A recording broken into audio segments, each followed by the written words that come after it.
할렐루야. 우리 사회에 계신 분들하고 인사하겠습니다. 너무 잘 오셨습니다.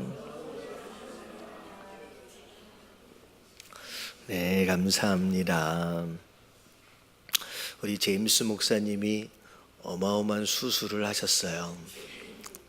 어제 우리 사역자들한테만 알려주시면서 백내장 수술을 하셨는데 본인은 별거 아닙니다라고 말씀하셨을지라도 저는 그런 것 같아요.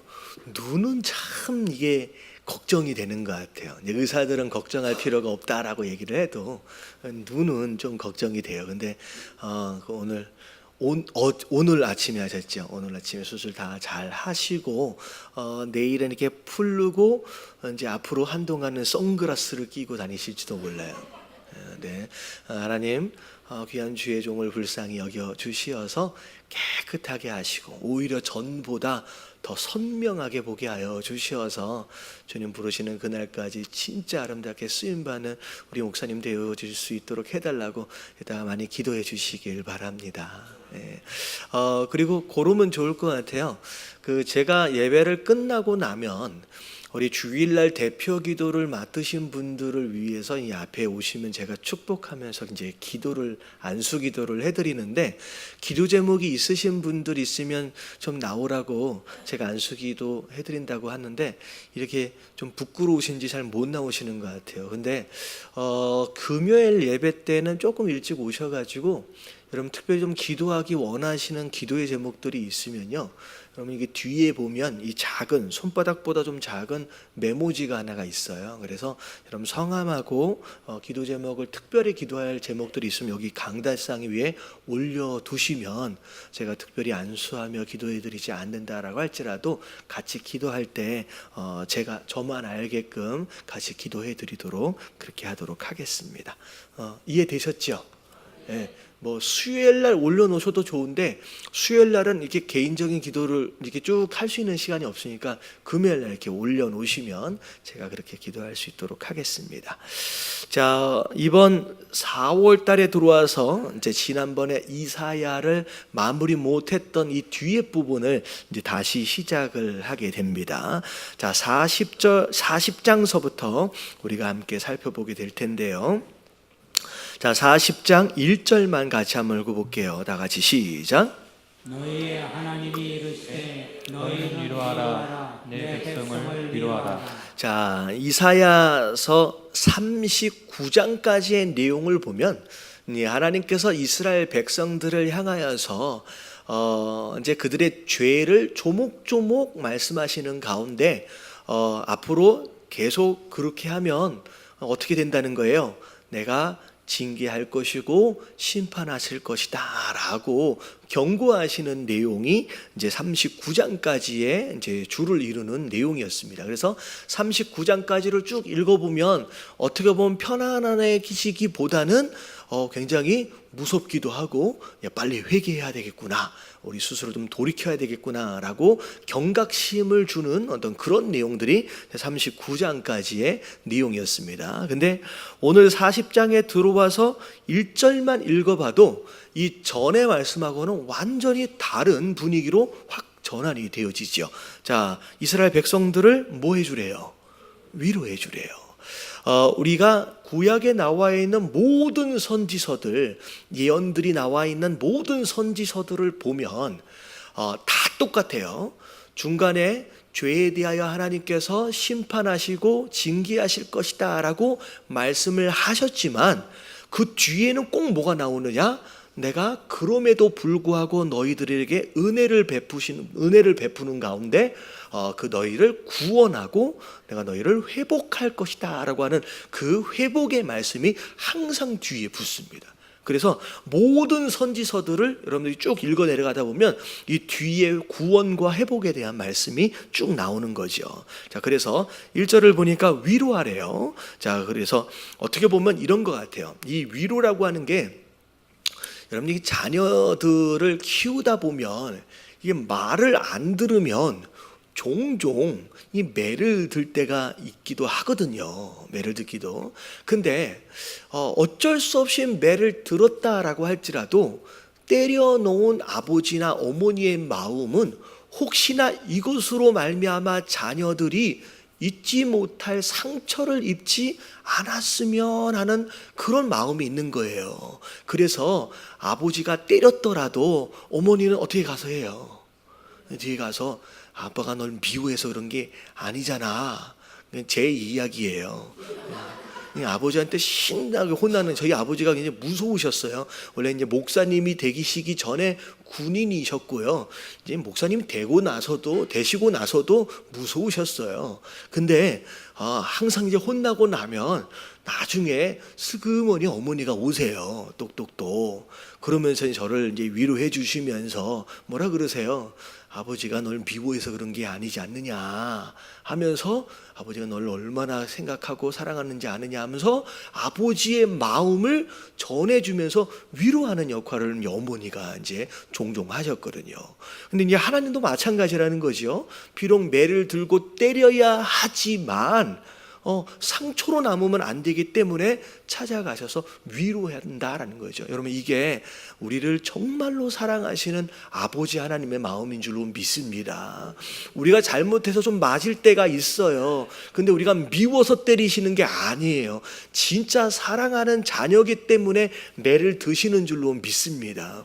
그러면서 이제 40장서부터 위로하시는 하나님의 말씀이 나오는데, 자, 너희는 예루살렘에 마음이 닿도록 말하며, 이게 뭐냐면 말을 해도 잘 안 듣거든요, 이스라엘 백성들은. 그러니까 그 이사야 선지자에게 제발 내 마음이 예루살렘에게 다 잘 전달되어질 수 있도록을 위해서 잘 전해라는 거예요.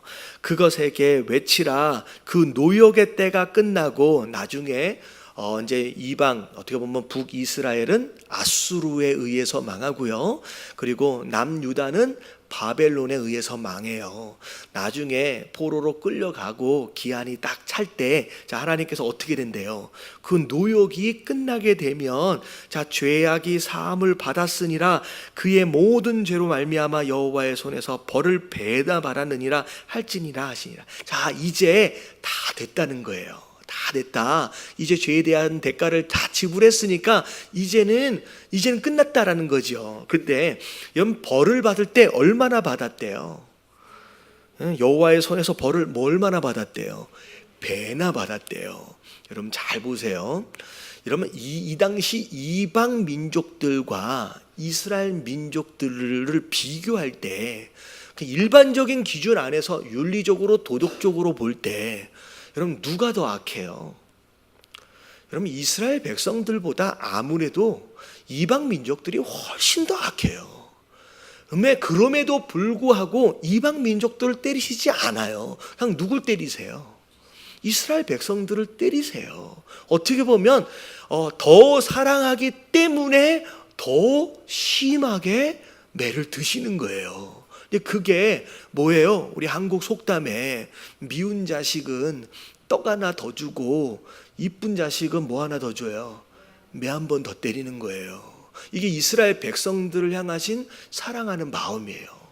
더 한다는 거죠. 그래서 마찬가지예요. 여러분 교회를 다니는 성도들이 안 다니는 성도들보다 객관적으로 볼 때 어디가 더 악할까요? 아무래도 안 다니는 사람이 더 악하겠죠. 안 그럴까요? 저는 목사로 요만큼이라도 더 착하지 않을까라는 생각을 해봐요. 왜냐하면 그래도 일주일에 한 번씩 와서 착하게 살으라고 좀 얘기를 들으니까. 이 얘기를 한 번이라도 듣는 우리가 조금이라도 더 착해야지. 그런데요, 잘 보세요. 여러분 조금만 죄지어도요, 저들은 가만히 내버려둬도 우리는 한 대를 더 맞는 거예요. 왜? 우리를 사랑하시니까. 여러분 그래서 오늘 얘기도 이방 민족은 더 악하고 더 우상 숭배함에도 불구하고 그냥 내버려둬요. 근데 오히려 배나 더 벌을 받는 이유가 바로 더 사랑하기 때문이다라는 거죠. 자, 3절 같이 한번 읽어볼게요. 시작. 외치는 자의 소리여 이르되 너희는 광야에서 여호와의 길을 예비하라.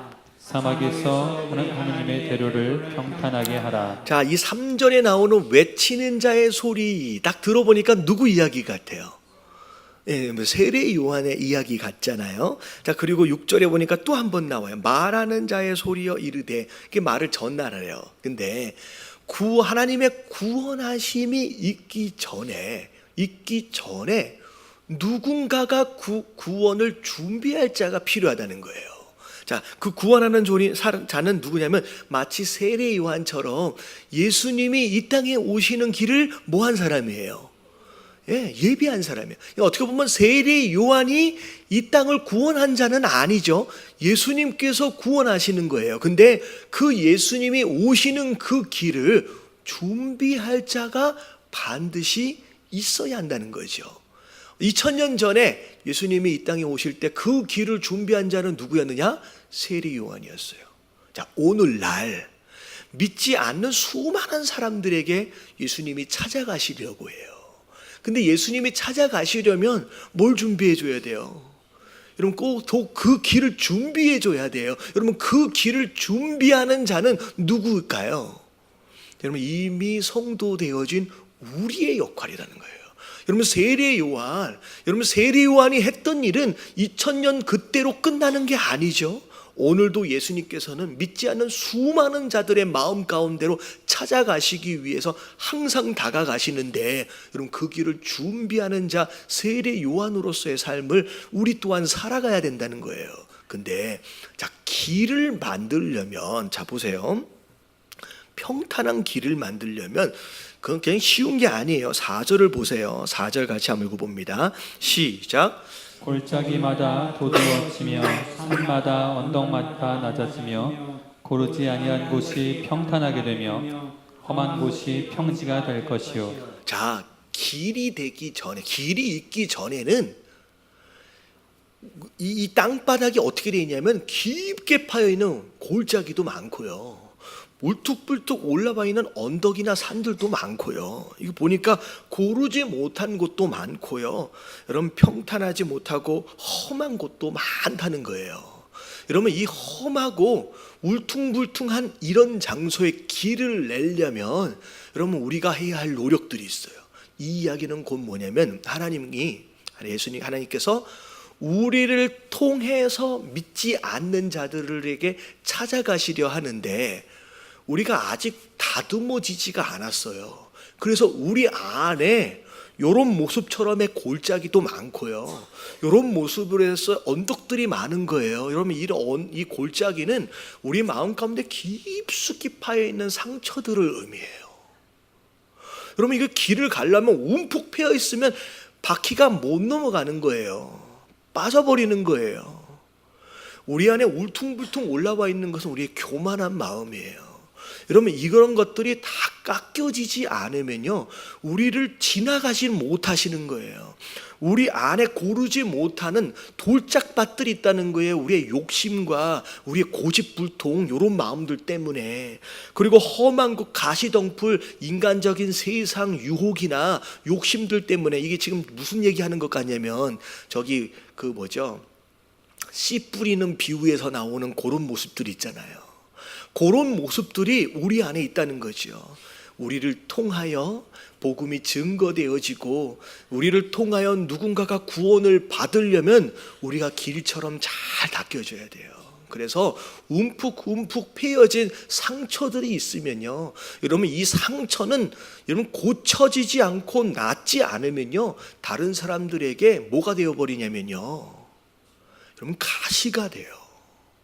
여러분, 상처는 그대로 놔두면 가시가 되고요, 교만함을 계속 놔두면요, 넘어가질 못하는 거예요.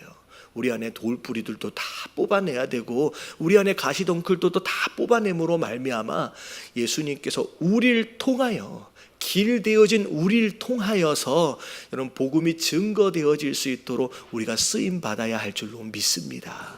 그래서 아무나 길이 되는 게 아니에요. 그래서 우리가 복음을 증거하는데 예수님 믿어, 그럼 복 받아, 예수님 믿어 라고 얘기하면 혹시나 가까이 있는 친구로부터 너나 잘 믿으세요 라는 이야기를 여러분 듣고 있다라고 한다면 여러분들 아직 뭐가 안 된 거예요.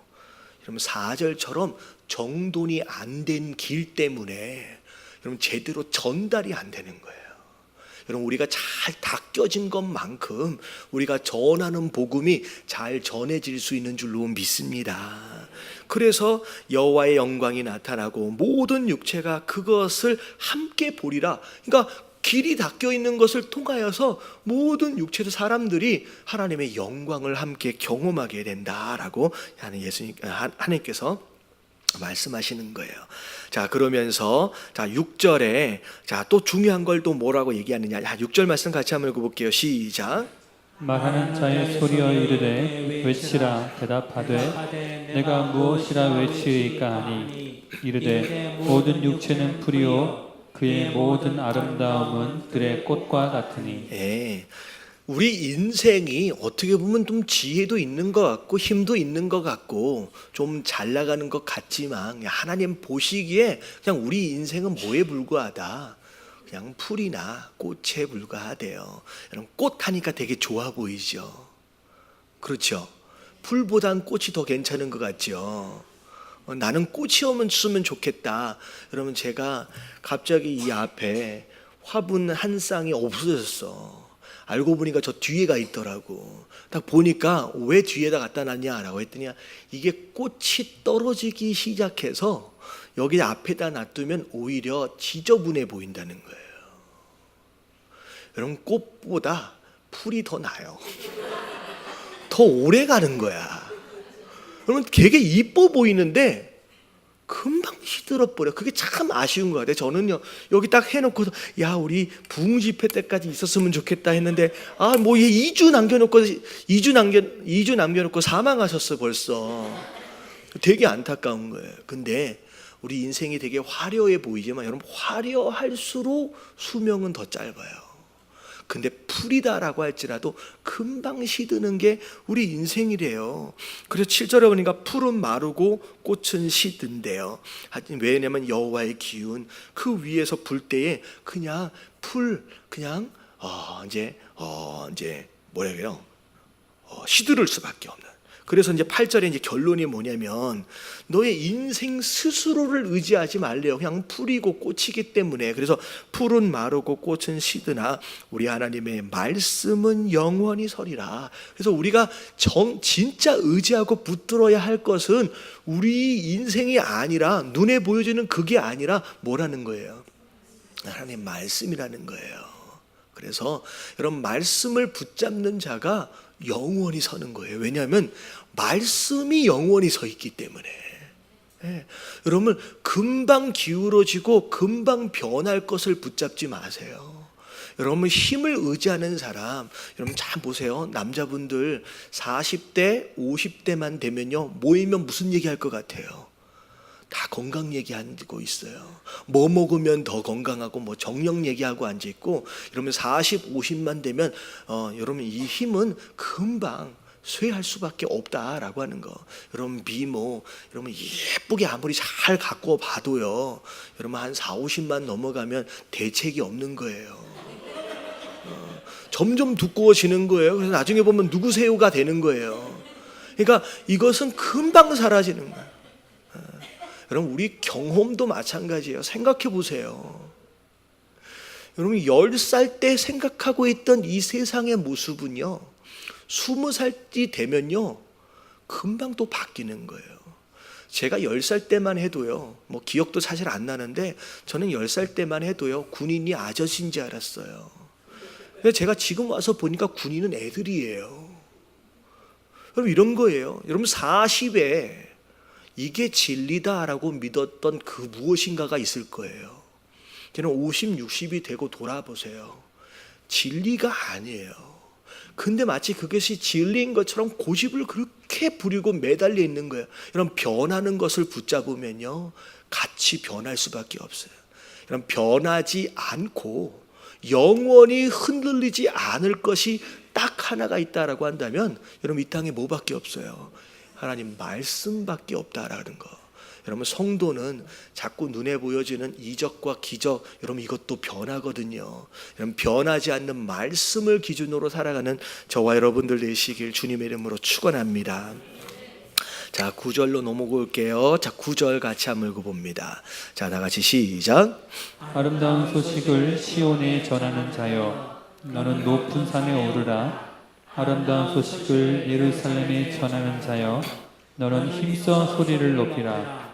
두려워하지 말고 소리를 높여 유다의 성읍들에게 이르기를 너희의 하나님을 보라 하라. 자, 이 선지자에게 높은 곳에 올라가서 큰 소리로 모든 사람이 들을 수 있도록 외치라는 거예요. 한 사람도 빠짐없이 들을 수 있도록 들으라고 외치라고 들을 수 있도록 외치라고 하셨던 하나님의 메시지는 뭐냐면 누구를 보라는 거예요.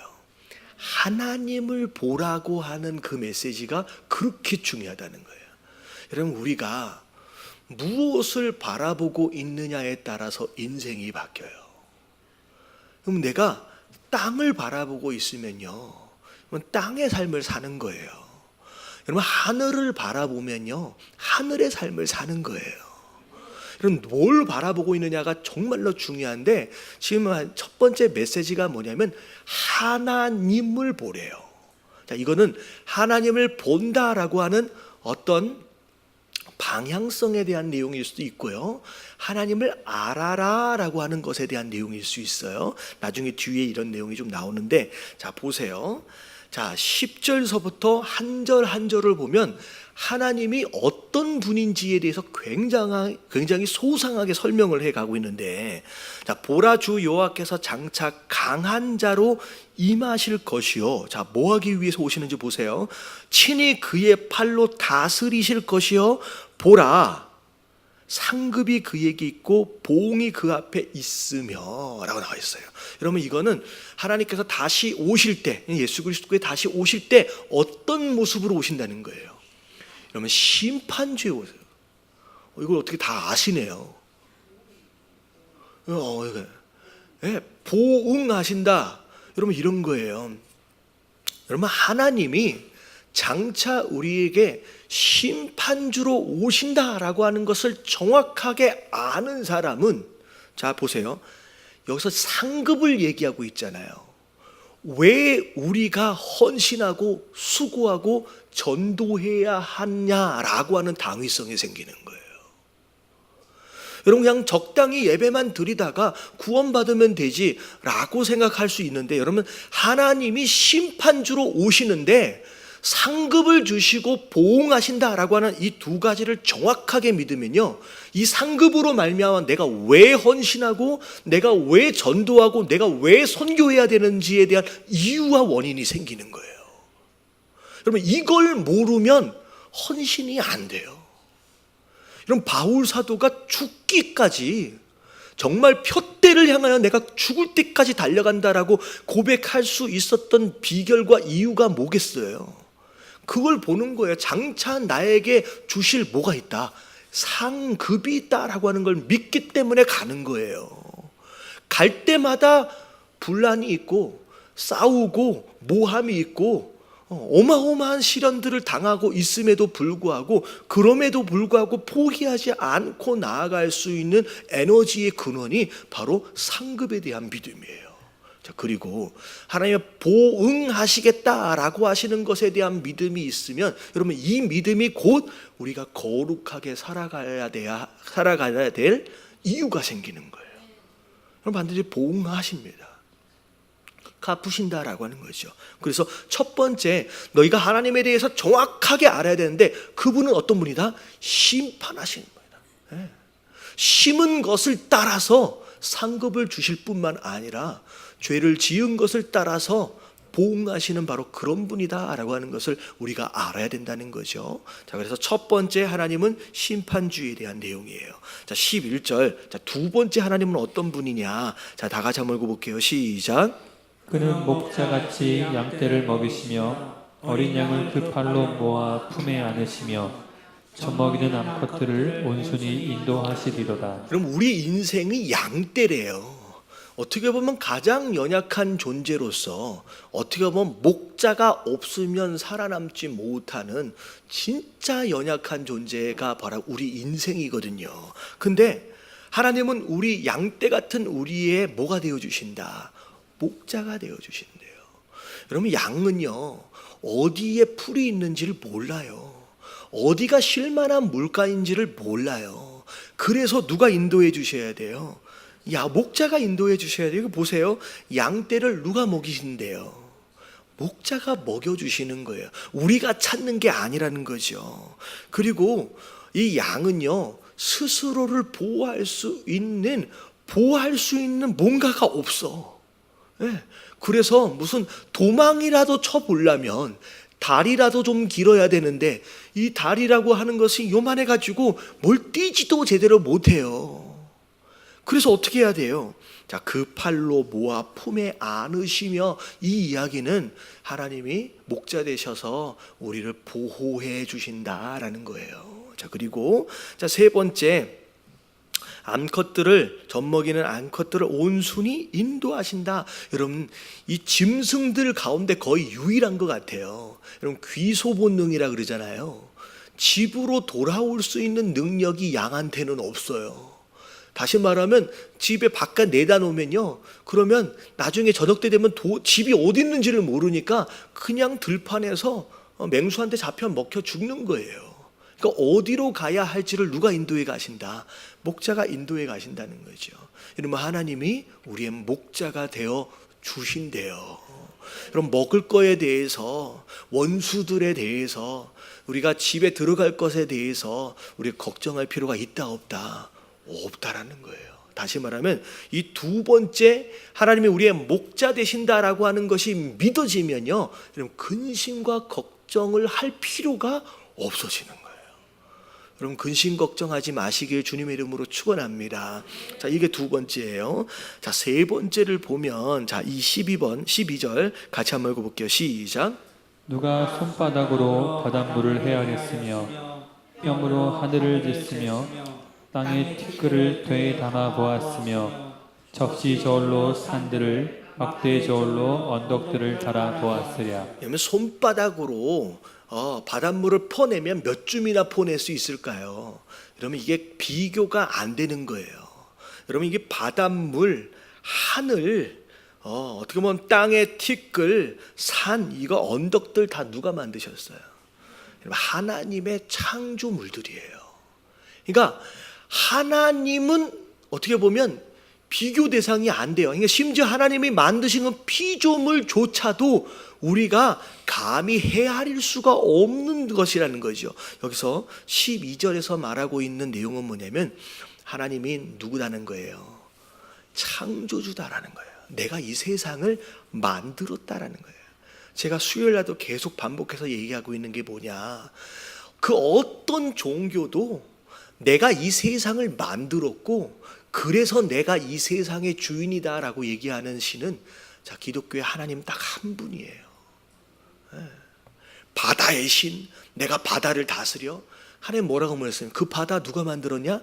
내가 만들었대요. 여러분, 비교가 안 돼요. 세상의 잡신들과 비교할 수 없는 바로 그분이 우리 창조주 하나님이라는 거예요. 여러분, 그 창조주 하나님에 대한 믿음이 있으면요, 여러분, 우리 뒤에 얼마나 든든한 백이 있다라고 하는 것을 우리가 알 수 있다는 거예요. 그래서 이 세 번째가 창조주 하나님이에요.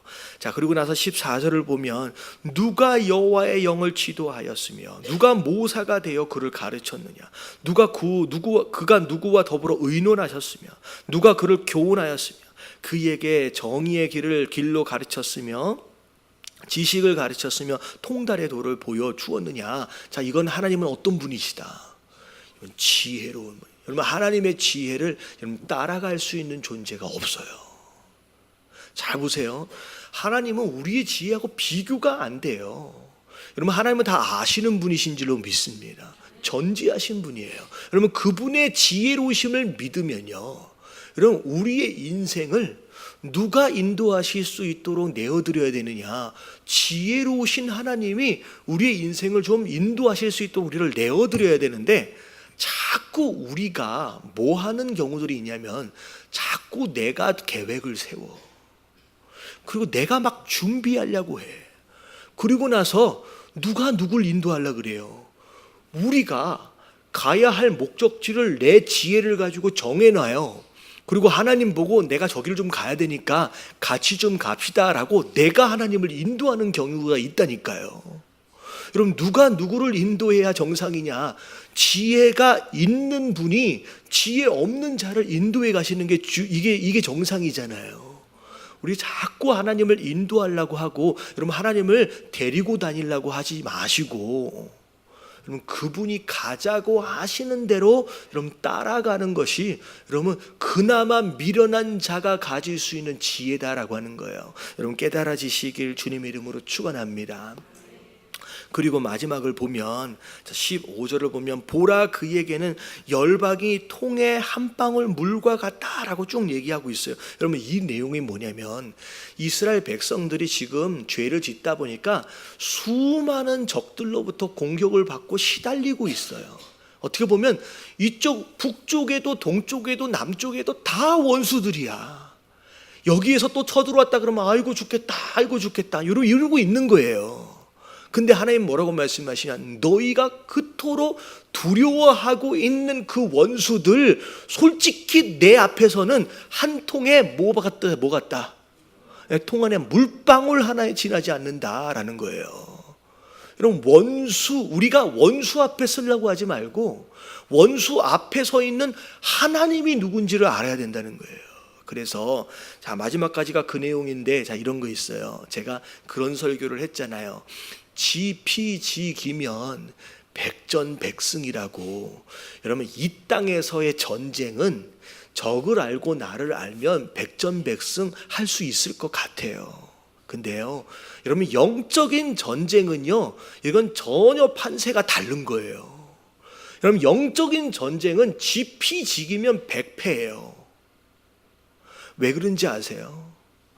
영적으로는요, 우리 스스로를 한번 생각해 보세요. 나를 안다고 생각해 보세요. 여러분, 모자라고 실수하고 더럽고 연약하고, 여러분, 나를 영적으로 들여다보면 들여다볼수록 더럽고 연약한 것밖에 안 보이는 거예요. 여러분, 적에 대해서 생각을 해보세요. 우리와 싸워야 할 적은요, 이런 보통 존재가 아니에요. 사단은요, 영적인 존재로서 우리가 쉽게 이길 수 있는 존재가 아니에요. 자, 보세요. 완벽한 에덴 동산 안에서 완벽한 그 아담과 하와를 단 한 번에 쓰러뜨렸어요. 여러분, 이 땅 가운데서 부족한 우리가 넘어지는 것은요, 그 사단 앞에서는 너무나도 식인죽 먹기예요. 여러분, 영적으로는 지피지기에서 우리가 영적으로 이길 수 있는 게 아니에요. 지금 오늘 말씀하시는 게 뭐냐면, 자꾸 너희가 싸워야 할 원수에 집중하지 말고, 너의 연약함에 자꾸 사로잡히지 말고, 뭘 봐라? 내가 누군지를 보라는 거예요. 내가 하나님이 누군지를 알아라는 거예요. 그래서 지피지기면 백전백승이 아니라 그냥 한마디로 제가 만든 말이에요. 그냥 지신. 하나님을 또 알고 하나님을 또 알고, 여러분, 하나님을 아는 것만큼 우리가 이길 수 있는 줄로 믿습니다. 그래서 첫 번째 하시는 내용이 그거예요. 내가 누군지를 좀 알아라는 거예요. 내가 누군지를. 여러분, 깨달아지시길 주님의 이름으로 축원합니다. 자, 18절, 19절, 자, 20절까지 같이 한번 읽어볼게요. 자, 다 같이 시작. 그런즉 너희가 하나님을 누구와 같다 하겠으며 무슨 형상을 그에게 비기겠느냐? 우상은 장인이 구워 만들었고 장색이 금을 입혔고 또 은사슬을 만든 것이니라. 궁핍한 자는 거제를 드릴 때에 썩지 아니하는 나무를 택하고 지혜로운 장인을 구하여 우상을 만들어 흔들리지 아니하도록 세우니라. 네, 그래서 그 하나님을 과연 어떤 신과 비교할 수 있겠느냐는 거예요. 너희들이 지금 자꾸 믿으려고 하는 그 우상, 솔직히 그 우상 누가 만든 거예요? 여기 뭐 장인이라고 얘기하지만 결국 장인은 뭐예요? 사람이잖아요. 사람 자기가 만들어 놓고 자기가 그 앞에 절하고 있어. 그 얼마나 답답한 상황입니까? 이게 사실은 만들어져 있는 그 불상이라 그럴까요? 뭐라 그럴까요? 만들어진 불상이 위에 앉아가지고 참 답답할 거예요. 나를 만드신 나의 조물주가 나를 향하여서 막 절하고 있어. 이게 얼마나 답답한 거예요. 그렇게 하지 말라는 거죠. 자, 21절에 보니까 자, 너희가 알지 못하느냐, 너희가 듣지 못하느냐, 태초부터 너희에게 전하지 아니하였느냐. 여러분, 하나님은요, 이 세상이 만들어지는 순간서부터 지금까지 그분이 누군지에 대해서 계속 우리에게 보여주고 계시는 거예요. 근데 그것을 보고 듣고 믿는 자가 있는가 하면 거기에 대해서 무관심해. 그냥 그렇게 사는 사람들이 얼마나 많은지. 그러면서 하나님이 자, 밑에 26절에 보면 너희는 눈을 높이 들어 누가 이 모든 것을 창조하였나 보라, 주께서 수여대로 만상을 이끌어내시고 그들의 모든 이름을 부르시나니. 여러분, 이름을 부른다라고 하는 것은 굉장히 중요한 의미가 있어요.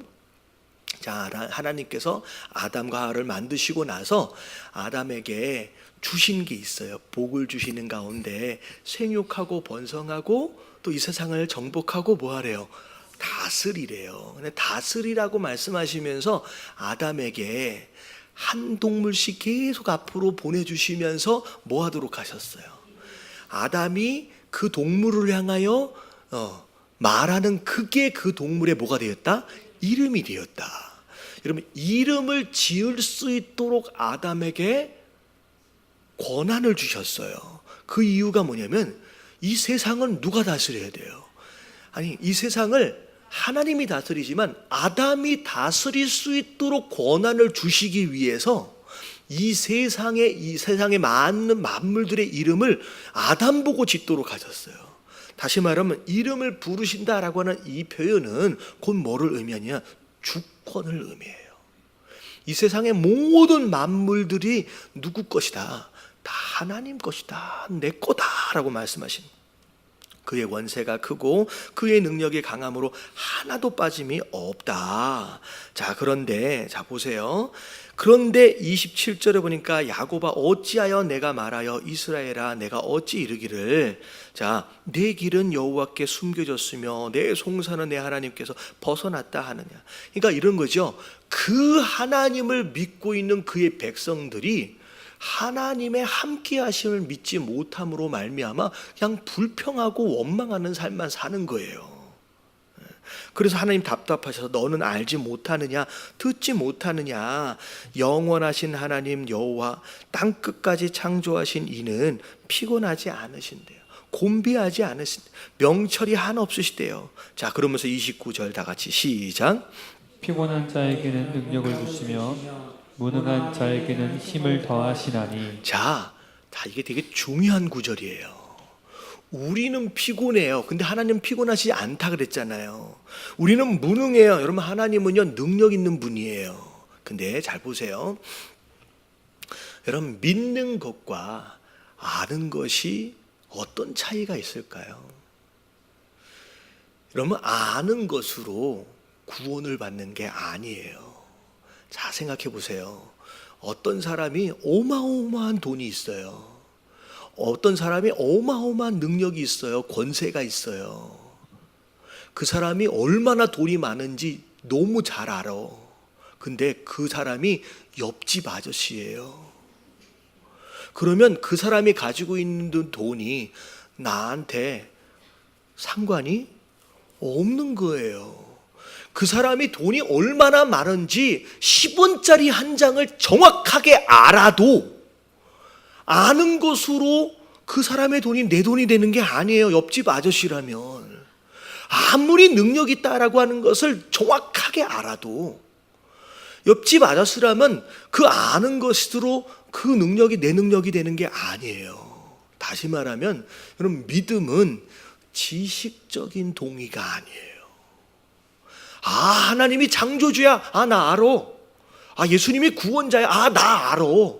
아, 하나님은 창조주. 넌 뭐 어마어마한 능력이. 아, 나 다 알아. 여러분, 안다라고 지식적으로 동의한 것으로 그 능력이 내 것 되는 게 아니에요. 여러분, 이거는 아는 거지 믿는 게 아니에요. 자, 보세요. 귀신이 하나님이 누군지 알까요? 모를까요? 알아요. 우리보다 더 잘 알아요. 근데 귀신 구원 받아요? 못 받아요. 여러분, 아는 것과 믿는 것의 차이가 너무 중요해요. 여러분, 믿어야 그분의 능력이 내 것이 되는 거예요. 여러분 믿는 것과 아는 것의 차이가 뭐냐? 자 보세요. 여러분 31절에 해답이 있어요. 자 31절 다 같이 한번 읽어볼게요. 시작. 오직 여호와를 악망하는 자는 새 힘을 얻으리니 독수리가 날개치며 올라감는 같을 것이요 다른 박질하여도 분비하지 아니하겠고. 자 어떤 사람에게 힘 주신대요? 여호와를 앙망하는 사람에게 힘을 주신대요. 여호와를 앙망하는 사람에게 능력을 주신대요. 권능을 주시는 거예요. 여러분 앙망이 뭐냐는 거예요. 앙망. 여러분 앙망하는 게 믿음이에요. 그 앙망이 있을 때 그분의 능력이 내 능력이 되는 거예요. 여러분 앙망이 뭐예요? 그냥 온전히 누구만 바라봐요. 하나님만 바라보는 거예요. 하나님만 내 살 길이다라는 거예요. 여러분 이게 앙망하는 거예요. 여러분 이게 믿음인 거예요. 자 보세요. 성경에 보면 예수님이 막 애들이 막 오니까 막 애들은 원래 시끄럽거든요. 그렇죠? 우리 주일날이 되면 너무 시끄러워. 애들이 많아서. 근데 이것은 되게 좋은 징조예요. 막 시끄러워요. 근데 예수님이 막 병 고치시고 막 가르치시다 보니까 애들이 막 나오니까 제자들이 느낄 때는 애들이 지금 이 예배를 방해한다고 느껴지는 거예요. 그렇잖아요. 우리도 약간 그럴 때가 있거든요. 중간중간 애들이 막 와서 막 떠들면. 그런데 예수님 뭐라고 말씀하시냐? 너희가 이 어린아이 같지 않으면 천국에 간대요, 못 간대요? 못 간대요. 여러분 어린아이와 같지 않으면 천국에 못 간다. 이게 무슨 뜻이에요? 여러분 많은 사람들이 어린아이 그러니까 뭐라고 생각하냐면 순수하다. 뭐 단어들이 생각이 안 나요. 순수해야 천국 간다고 생각하는데 여러분 잘 생각해 보세요. 여러분 어린아이들은 순수하지 않아요. 여러분 스스로 표현할 수 있는 능력이 아직 없을 뿐이지요. 키워보면요 얘도 죄인이에요. 예. 얼마나 이기심과 욕심으로 똘똘 뭉쳐있는 애들인지 여러분 절대 순수하지 않습니다. 여러분 순수해야 천국 간다면요 여러분 천국 갈 사람 아무도 없어요. 여러분 어린아이 같다라고 하는 말이 무슨 뜻이냐? 순수해야 된다는 얘기가 아니라 여러분 이 어린아이는 누구밖에 없어요? 엄마 아빠밖에 없어요. 네. 배고파도 엄마예요. 네. 어디가 아파도 엄마예요. 힘들어도 엄마예요. 그냥 이 아기는요 엄마만이 살 길이야. 이렇게 얘기하면 아빠들이 조금 섭섭할 수 있는데 뭐 어쩔 수 없어. 네. 엄마만이 살 길이야. 엄마만이. 여러분 이게 바로 믿음이에요. 다른 길이 없는 거예요. 우리가 살 길은 하나님밖에 없습니다라고 하나님께 끝까지 매달릴 줄 아는 여러분 그 마음이 여러분 그게 믿음인 거예요. 여러분 그런 심령으로 예배하시길 주님의 이름으로 축원합니다. 하나님 바빠서 좀 나중에 응답하시면 뭐 다음에 올게요 이게 아니에요. 여러분 하나님 오늘 응답하셔야 됩니다. 하나님밖에 없습니다 라고 끝까지 그분만 매달리는 거. 지금 안 도와주시면 여러분 그런 갈급한 마음으로 하나님 앞에 나아갈 줄 아는 거. 여러분 이게 바로 믿음이라고 하는 것의 가장 중요한 키다라고 하는 거. 여러분 깨달아지시길 주님의 이름으로 축원합니다. 그래서 교회를 다니면서도 그냥 아는 것에 머물러 있는 성도들이 많아요. 네. 진짜 앙망하는 마음으로 하나님밖에 없고 하나님만이 내 주인입니다 라고 진짜 그렇게 살아가는 사람은 많지 않다라는 거예요. 예담교회 성도들은 여러분 이 믿음을 가지시게 되길 주님의 이름으로 축원합니다. 자, 그 다음에 넘어갈게요. 자, 41절 이 1장 1절 말씀 같이 한번 읽어봅니다. 시작. 섬들아 내 앞에서 잠잠하라. 민족들아 힘을 스럽게 하라. 가까이 나아오라. 그리고 말하라. 우리가 서로 재판 자리에 가까이 나아가자. 자, 그 섬과 여기 나와 있는 민족들은 어떻게 보면 주변에 살고 있는 수많은 나라들을 의미하는 겁니다. 오라는 거예요. 내가 얘기하는 걸 잘 들어봐라. 하나님 앞에, 심판대 앞에서 지금 하나님께서 뭘 하고 있는지를 좀 바라는 거죠. 그러면서 2절서부터를 보면 되게 신기한 내용이 나와요. 누가 동방에서 사람을 일깨워서 공의로 그를 불러 자기 발 앞에 이르게 하였느냐. 열국을 그 앞에 넘겨주며 그가 왕들을 다스리게 하되 그들이 그의 칼에 티끌 같게 그의 활에 불리는 초계 같게 하매. 여러분, 여기서 동방에서 일어나게 될 이 사람이 누굴까요? 여러분, 역사적으로 짧게 보면 앞으로 세워지게 될 파사 제국의 고레스 왕을 의미하고요. 그리고 역사적으로 좀 길게 보면 2000년, 이제 지금부터 2000년 전, 어떻게 보면 이때로부터 약 한 몇 년 전일까요? 한 400~500년 후에 오시게 될 예수 그리스도를 의미합니다. 근데 이제 고레스 왕이라고 이제 생각을 하시면 될 것 같아요. 짧게 잡아서. 자, 고레스 왕 이런 거죠. 남유다가 바벨론의 포로가 돼서 끌려갔어요. 끌려갔는데 여러분, 그들 스스로 믿음을 잃어버리지 않으려고 많은 사람이 노력을 하기는 했습니다. 근데 그들의 노력으로 해방이 될 수 있었을까요? 안 되는 거예요. 이건 바벨론의 분위기로 봐서는요, 그들이 아무리 믿음을 지키려고 노력을 해서 여러분 해방될 수 있는 상황이 아니에요. 근데 전혀 생각하지 못하는 상황에서 이 바벨론이 갑자기 바사 페르시아한테 망해버려. 말도 안 되는 상황 가운데서 망해버려요. 근데 새롭게 세워진 고레스라고 하는 왕이 웬일인지 그냥 유대인들 보고, 야, 니네는 고향 땅으로 돌아가. 너 니네 하나님 예배하고 만약에 돈 필요하면 나한테 얘기해. 이런 말도 안 되는 상황이 벌어지는 거예요.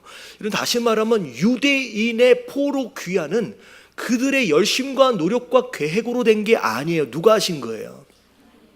여러분, 하나님이 하신 거예요. 지금 이 이야기는 이 역사의 주관자가 누구다? 하나님이라는 거예요. 역사를 영어로 뭐라 그래요? 여러분, 히스토리라 그러잖아요. 여러분, 히스토리는 his story야, 이 두 단어가 합쳐진 거예요. his story, 그분 이야기예요. 예수 그리스도의 이야기가 역사예요. 여러분, 이 역사의 주관자 되시는 거예요. 자, 이제 제가 이런 얘기를 하면 조금 기분이 좀 나쁠 수도 있어요. 근데 제가 생각하는 그 역사관, 한국 역사관도 거의 비슷합니다. 우리가 일제 치하에 있을 때 몇 년 동안 있었어요? 네. 어마어마하게 긴 시간이에요. 근데 그 시간 동안 있었을 때 비록 이쪽 저쪽에서 정부를 세우고 나름대로 독립운동도 하고 준비도 했지만 사실은요, 우리가 40년대 쪽으로 와서는요, 우리 스스로 독립할 수 있는 건 이미 희망을 잃어버린 상태예요. 그래서 일제 치하 말기에 보면요, 거의 대부분 우리가 알고 있는 문학 작가들 있잖아요. 초반에는 되게 민족적인 글들을 많이 썼는데 후반에 가서는 다 친일적인 글을 쓰게 됩니다. 왜 그러냐면요, 이제는 역사적인 상황으로 볼 때 독립할 가능성이 있다 없다? 없다는 거예요. 이미 그때 당시에는 독립할 가능성이 없었어요. 그리고 실제로 친일파들한테 물어보면 그들이 뭐라고 얘기하면 한국이, 조선이 독립할 거라고는 꿈에도 몰랐대. 그래서 어떻게 한 거예요? 살아남기 위해서, 변명이지만 그렇게 했다는 거야. 근데 자 보세요. 여러분, 이게 이 일본이 간이 배 밖으로 나왔지. 건드릴 걸 건드려야지. 누굴 건드렸어요? 아니, 미국을 건드려서 그 먼 태평양까지 나와서 그 어디예요? 진주만, 이게 왜 정신이 없는 거예요? 왜 거길 때리냐고요? 미국이 가만히 있지. 원자폭탄이 떨어질지는 우리는 상상도 못했어요. 여러분, 완전히 희망이 없는 상황에서요, 그 원자폭탄 딱 하나로 바로 다다음 날 이승만 대통령이 얘기하는 거예요. 독립했다고. 이게 말도 안 되는 상황이에요. 여러분 이게 우리가 인간이 노력해서 준비해서 된 일이 아니에요. 여러분 이거 한국의 역사도 여러분 하나님이 끌고 가시는 줄로 믿습니다. 여러분 우리가 이걸 알아야 돼요. 여러분 올해 2018년도 2019년도 여러분 아주 재미있는 일들이 많이 일어날 거예요. 자 보세요. 지금 북한하고 지금 이게 역사적으로 이래왔던 적이 없잖아요. 굉장히 이상한 기류들이 형성이 되면서 이게 지금 좋아질런지 지금 이거 어떻게 될런지 어떻게 보면 좋은 마음도 있고 한쪽에는 또 무슨 마음이 있어요. 되게 이제 불안한 마음도 있고 이게 이상한 일들이 막 벌어지고 있는데 여러분 이거 누가 주장하고 계시느냐? 여러분 하나님이 주관하고 계세요. 자 여기서 역사의 주관자가 하나님이라고 한다면 그 역사 안에 여러분 작은 스토리 누구의가 있냐면 우리 인생이 있어요. 여러분 우리 인생 하나하나의 주인도 누가? 하나님이 처음부터 우리를 준비하셨고요. 우리를 계획하시고 우리를 이끌어가고 계신다라고 하는 거예요. 여러분 우리가 그 하나님의 절대적인 주권을 얼마만큼 믿고 있느냐에 따라서 우리의 삶 가운데 일어나는 그 어떤 일들에 대한 반응 자체가 달라져요. 좋은 일이 일어날 때의 반응과 그리고 힘든 일이 일어날 때 반응이 달라질 수 있다는 거예요. 그 하나님의 주권을 얼마만큼 믿고 있느냐에 따라서. 근데 이 보세요. 그가 하나님이 다 하셨는데 자 보세요. 4절에 그냥 이렇게 얘기하잖아요. 4절 같이 한번 읽어봅니다. 시작. 이 일을 누가 행하였느냐? 누가 이루었느냐? 누가 처음부터 만대를 불러내었느냐? 나 여호와라. 처음에도 나요. 나중 있을 자에게도 내가 누가 곧 되리라. 했냐? 내가 다 했다는 거예요. 처음도 내가 했고 마지막도 내가 할 거라는 거예요. 여러분 역사의 끝도 어떻게 끝날지에 대해서는 하나님이 하실 거예요. 근데 사람들은 그렇게 이런 역사들이 하나님 주권 아래 이루어지고 있음에도 불구하고 이들은 끝까지 우상을 만들고 그거 붙잡고 있는 거예요. 그게 5절, 6절, 7절에 대한 내용이에요. 자, 그런데 중요한 건 뭐냐면 자, 8절이에요. 자, 다 같이 한번 읽어볼게요. 시작. 그러나 나의 종 너희 이스라엘아, 내가 택한 야곱아, 나의 벗 아브라함의 자손아. 자, 수많은 민족들 가운데 그 모든 민족들을 하나님 지으시고 하나님이 다스려 가잖아요. 근데 그들 가운데 특별히 누구를 선택하셨어요? 이스라엘을 선택, 야곱을 선택을 하신 거예요. 그러면 이게 이 당시로 얘기하면 혈통적인 이스라엘을 이야기할 수 있지만 영적으로 믿음의 후손되어진 누구까지를 포함해요? 우리 성도 되어진 교회 전체를 다 이야기하는 거예요. 수많은 민족들 가운데 내가 너희를 택했다는 거야. 너가 너희를. 그래서 내가 땅 끝에서부터 너를 붙들며, 그러니까 우리가 저 끝까지 도망쳐가 있는다라고 할지라도 하나님께서는 어떻게 해주신다는 거예요? 그 끝에서 여기까지 끌어가다가 이 제자리에 놓는다는 거예요. 너를 부르시고 내게 이르기를 너는 나의 종이라 내가 너를 택하고 싫어하여 절대 버리는 일들이 없을 것이다 라고 말씀하시면서 자 10절 되게 유명한 말씀이에요. 같이 한번 읽어볼게요. 시작. 두려워하지 말라. 내가 너와 함께함이라. 놀라지 말라. 나는 내 하나님이 됨이라. 내가 너를 굳세게 하리라. 참으로 너를 도와주리라. 참으로 나의 의로운 오른손으로 너를 붙들리라. 네. 그 수많은 민족들 가운데 나에게 주목하고 계신다는 거예요. 우리 성도에게. 그리고 내가 힘 주신다는 거예요. 그래서 두려워할 만한 일들도 많고요. 놀랄 만한 일들도 많아요. 살다 보면 그렇거든요.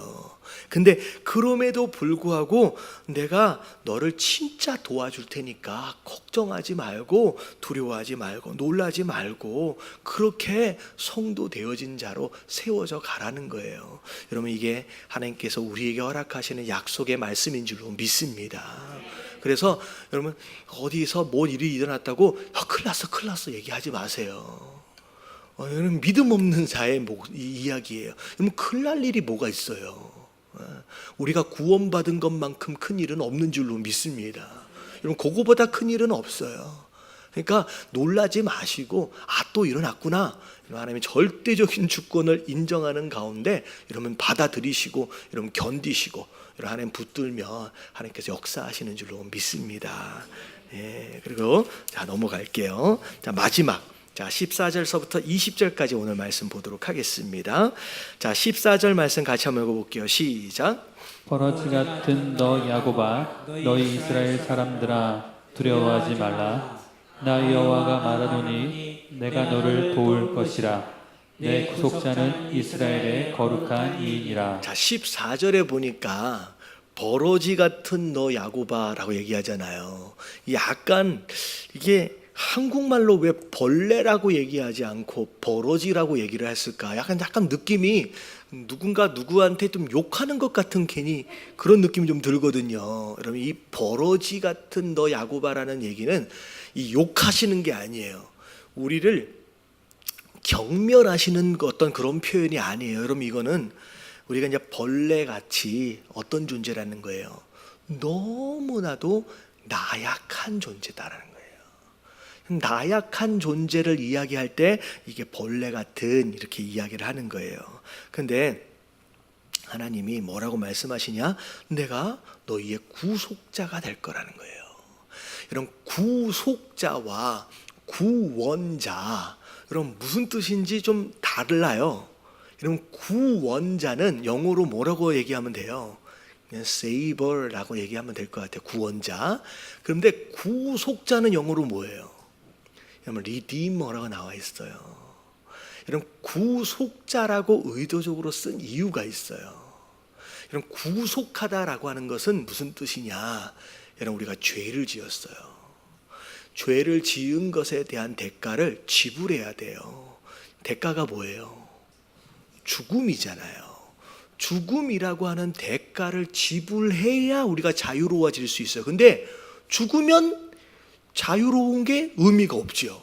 그러니까 해결 방법이 없는 거예요. 우리 안에서는.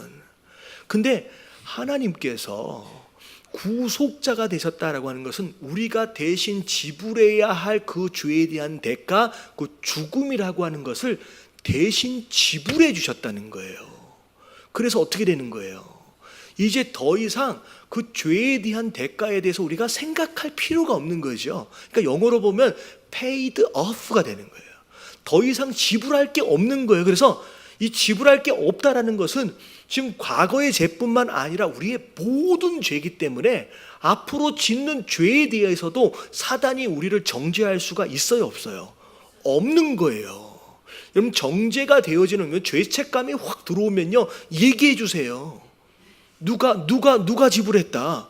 예수님이 다 지불하셨다라는 거예요. 그래서 구속자예요. 근데 잘 생각해 보세요. 여러분 구속자라고 하는 것은 결국 죄에 대한 문제를 누군가 해결했다는 얘기인데 여러분 왜 우리가 벌레가 됐는지를 생각해 봐요. 버러지, 연약한 존재. 여러분 왜 우리가 연약한 존재로 불려지게 되었느냐? 원인이 뭐예요? 죄 때문이에요. 여러분 우리 인간은 연약한 존재가 아니에요. 누구 형상으로 지음받았어요? 여러분 하나님의 형상으로 지음받았어요. 여러분 사람은 벌레에 비유할 수 있는 존재가 아니었어요. 이 세상에서 가장 존귀한 존재예요. 여러분 사람이 지혜가 있어서 여러분 똑똑해서 그럴싸해 보여서 존귀한 존재가 아니에요. 여러분 사람이 존귀한 이유는 딱 하나예요. 그 사람 안에 누구의 형상이 있기 때문에. 여러분 하나님의 형상이 우리 안에 담겨져 있기 때문에 우리가 존귀하지요. 우리가 재료로 보면요 짐승하고 똑같이 흙으로 만들어졌어요. 우리 안에 하나님의 형상이 있어요. 그래서 너무나도 존귀하고 대단한 존재인데 언제 어느 순간에 나약한 벌레 같은 존재가 되느냐? 죄가 들어오면. 여러분 죄하고 가까워지면 우리는 약해져요. 거꾸로 죄하고 멀어지면 멀어질수록 우리는 뭐 어떻게 해요? 여러분 강해지게 돼 있어요. 갑자기 무슨 생각이 났냐면 여러분 영화를 보면 슈퍼맨 혹시 아세요? 슈퍼맨 보면 뭔진 잘 모르겠는데 이게 녹색빛 나는 이게 돌멩이 있잖아요. 하여튼 영화 얘기를 하면 영화는 목사만 보는 것 같아. 요거 가까이 오면 그 대단한 슈퍼맨도 힘을 잃어버리는 거예요. 그러니까 약간 그런 형태예요. 죄를 가까이 하면 우리가 힘을 잃어버리고요. 죄를 멀리한 것만큼 우리가 되게 강해져요. 자, 보세요. 70년대, 80년대 한국 교회, 그때 목사님들 생각해 보세요. 여러분, 똑똑한 목사님들 많지 않았었어요. 좀 이렇게 얘기하면 제가 이게 막 이렇게 그런 건 이해하고 들으시면 돼요. 제가 비교하기 위해서 그런 표현을 쓰는 거예요. 여러분, 교회가 돈이 많았느냐? 그렇지도 않아요. 여러분, 오늘날 한국 교회를 보세요. 웬만하면 다 박사야. 목사들이 다 박사예요. 그리고 교회가 얼마나 돈이 많은지를 보세요. 대형교회 보세요. 예산이 수백억이에요.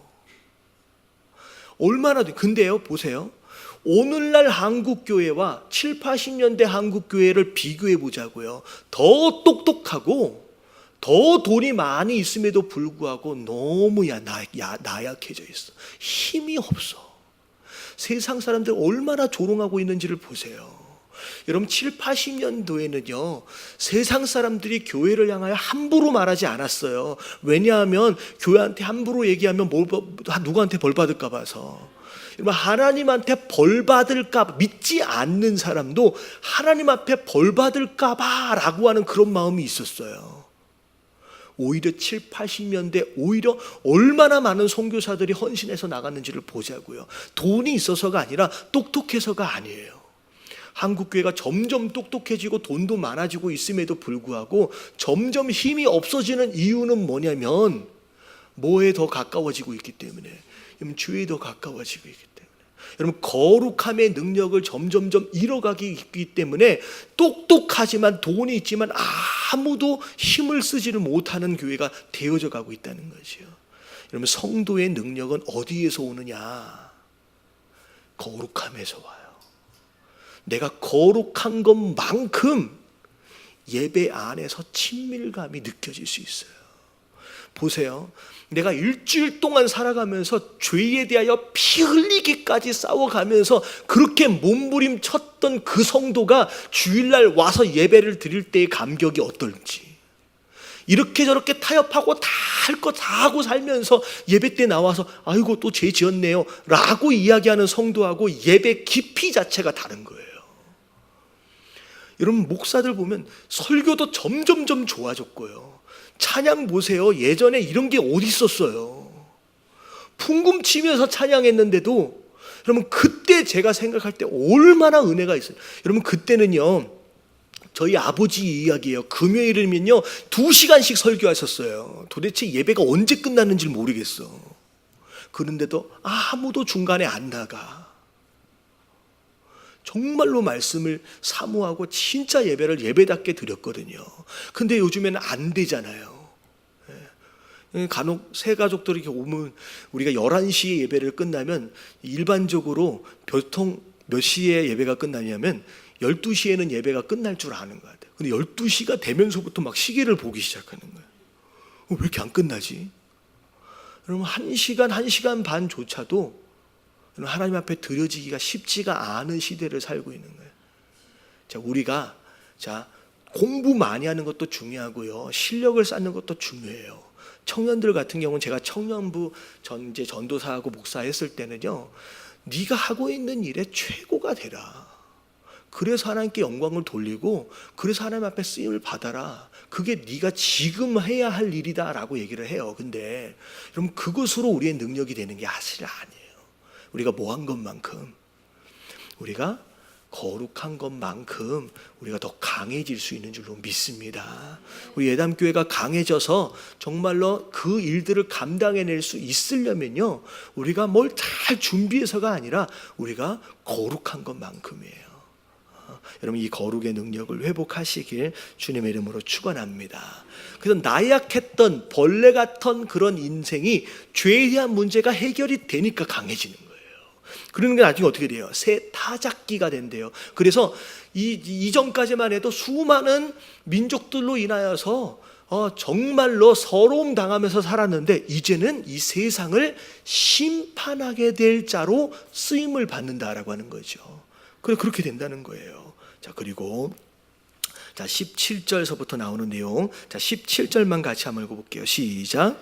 가련하고 가난한 자가 물을 구하되 물이 없어서 갈증으로 그들의 혀가 마를 때에 나 여호와가 그들에게 응답하겠고 나 이스라엘의 하나님이 그들을 버리지 아니할 것이라. 자, 가련하고 가난하면 여러분 뭐가 필요해요? 여러분 가난하고 가련하면 여러분 돈이 필요하고 빵이 필요해요. 근데 가련하고 가난한데 뭐를 구하고 있대요? 물을 구하고 있대요. 여러분 이건 영적인 이야기예요. 여기서 말하고 있는 이 물은 길게 보면, 깊게 보면 우리의 생명수가 되신 예수 그리스도를 의미하고, 그러면 성경에서의 물은 종종 하나님의 말씀으로 비유되어집니다. 우리가 왜 가련해졌고 왜 우리가 가난해졌느냐면 우리 안에 예수 그리스도가 없기 때문에 가난해진 거예요. 우리 안에 말씀이 없기 때문에 가난해진 거예요.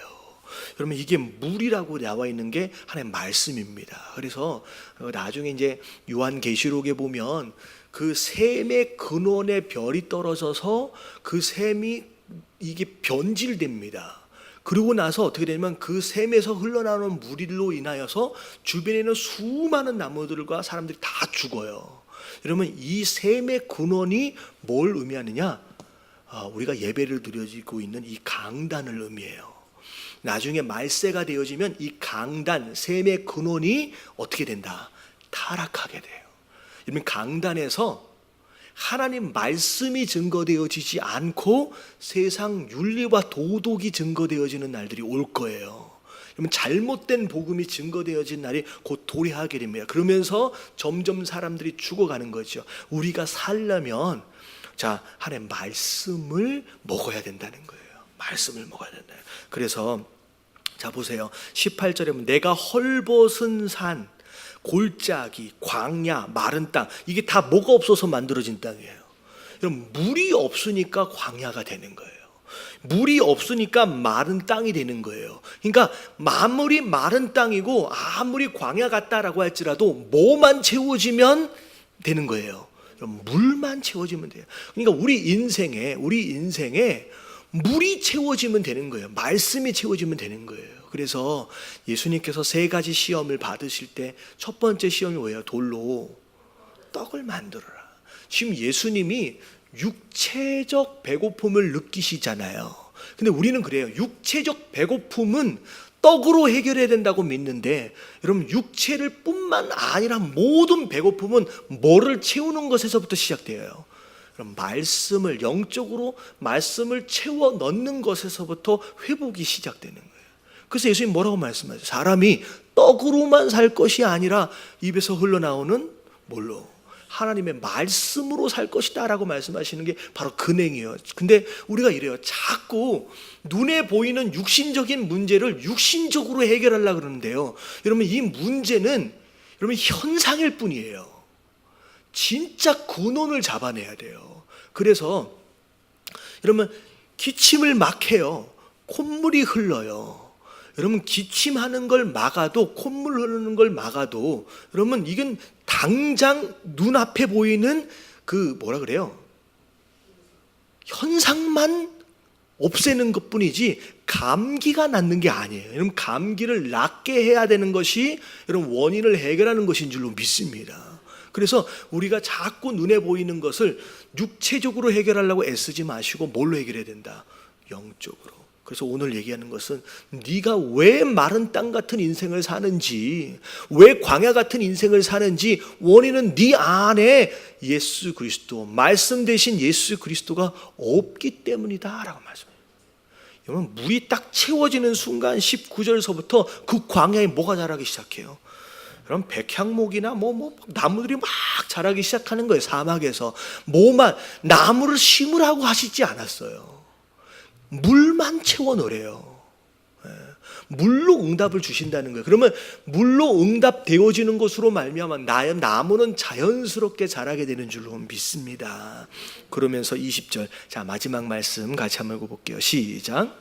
우리가 보고 여호와의 손이 지으신 바요 이스라엘의 거룩한 이가 이것을 창조하신 바인 줄 알며 함께 헤아리며 깨달으리라. 네, 물이 지는 것으로 말미암아 수많은 나무들이 막 자라는 것들을 누가 본대요?